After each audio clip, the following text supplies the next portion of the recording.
Karibuni kwa mara nyingine tena ndugu watazamaji wa Kibenge TV. Tumeamua kurejea baada ya kutokuwa nanyi kwa muda mfupi. Na leo hii tarehe 15 Januari mwaka 2026 tumeamua kurejea kwa habari moto zinazoendelea katika mashariki mwa Jamhuri ya Kidemokrasi ya Kongo. Katika ligne de front zote nadhani tutakuwa tunawapasha kile kinatujiri kwa saa, kwa dakika, yani kwa muda unaofaa.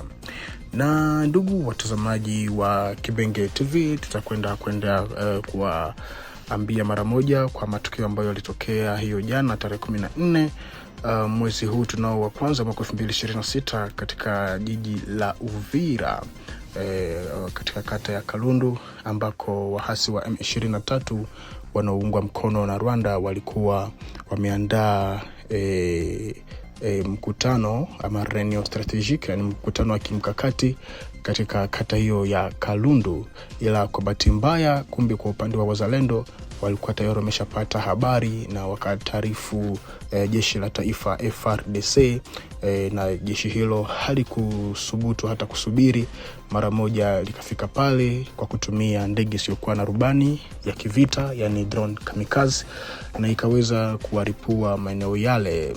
Na duru nyingi na vyanzo vingi vya habari vinasema ya kwamba katika jumba lile kila mtu ambaye alikuwa mle, basi ambaye hakufariki, yani basi alitoka mle ndani ni majeruhi.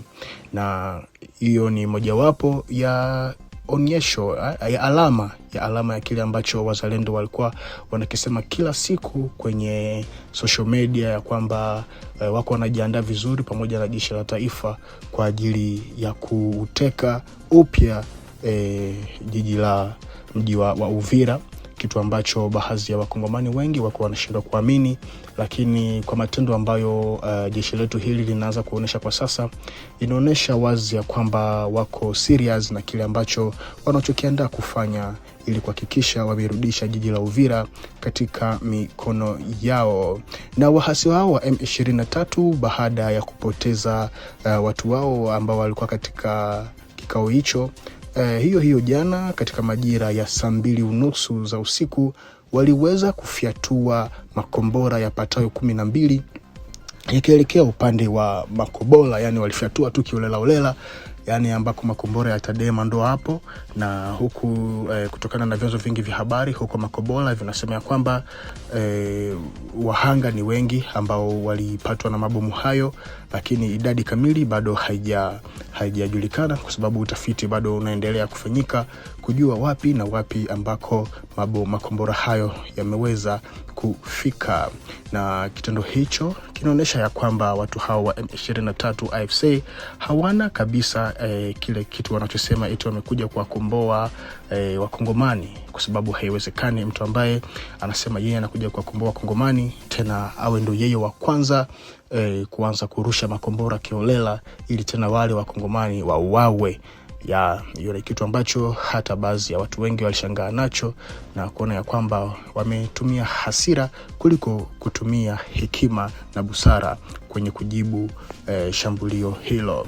Na kwa upande wa hapo kwa upande wa M23, duru zao za kiuhalisia, yani source officielle za kwao, zimeweza kulaumu na kushtaki na kulahani vikali kitendo hicho, na kutaja kwamba ni uchokozi na ukiukaji wa kile ambacho walisahini cha kuzuia vita, yani CCLF, ambayo Kinshasa imekwenda tena kuwachokoza.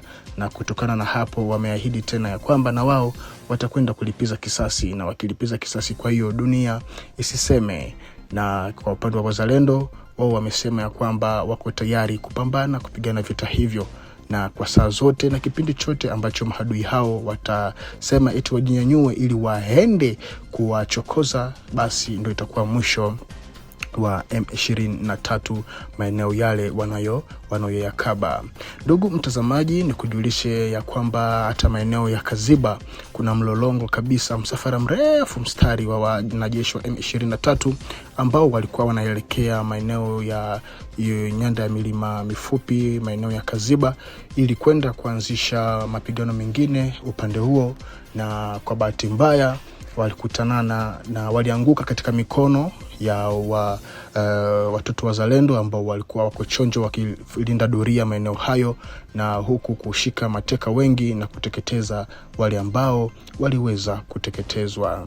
Na habari hii tuende kuikomesha na hotuba ambayo jenerali wa kujiita Jenerali Yakotumba wa wazalendo, ambaye kwa sasa hivi anapatikana jijini Baraka, kwa hotuba yake aliyoongea inayohusiana na rais wa zamani Joseph Kabila, ambaye alisema ya kwamba kwa leo anajifanya kwamba ni yeye ndo anakuja kukomboa watoto wa Kongo, lakini kwa muda ambao uliopita ni mtu ambaye tena alikuwa ni wa kwanza kuwatafuta wazalendo, alikuwa ni wa kwanza kutaka kuwa exterminate wazalendo. Itakuwaje leo aje kujifanya yeye ni mzalendo ambaye anakuja kutafuta amani ya Kongo? Na Yakutumba aliendelea kusema ya kwamba rais huyo wa zamani ndio kihini kabisa cha machafuko ambayo tuko nayo kwa sasa katika Jamhuri ya Kidemokrasi ya Kongo, na amesisitiza kusema ya kwamba wao kama vile wazalendo wataendelea kuwa pamoja na Rais Felix Tshisekedi Chilombo, ili pamoja waweze kuvishinda vita hivi ambavyo rais wa zamani na Rwanda wameunda njama ili kuiangusha Jamhuri ya Kidemokrasi ya Kongo. Na kwa taarifa hii, ndugu mtazamaji, ndipo ambapo tutakwenda kuweka nukta siku ya leo. Tukutane kwa majira mengine ili tuende kukujulisha matukio mengine ambayo yanakwenda kutokea. Asante.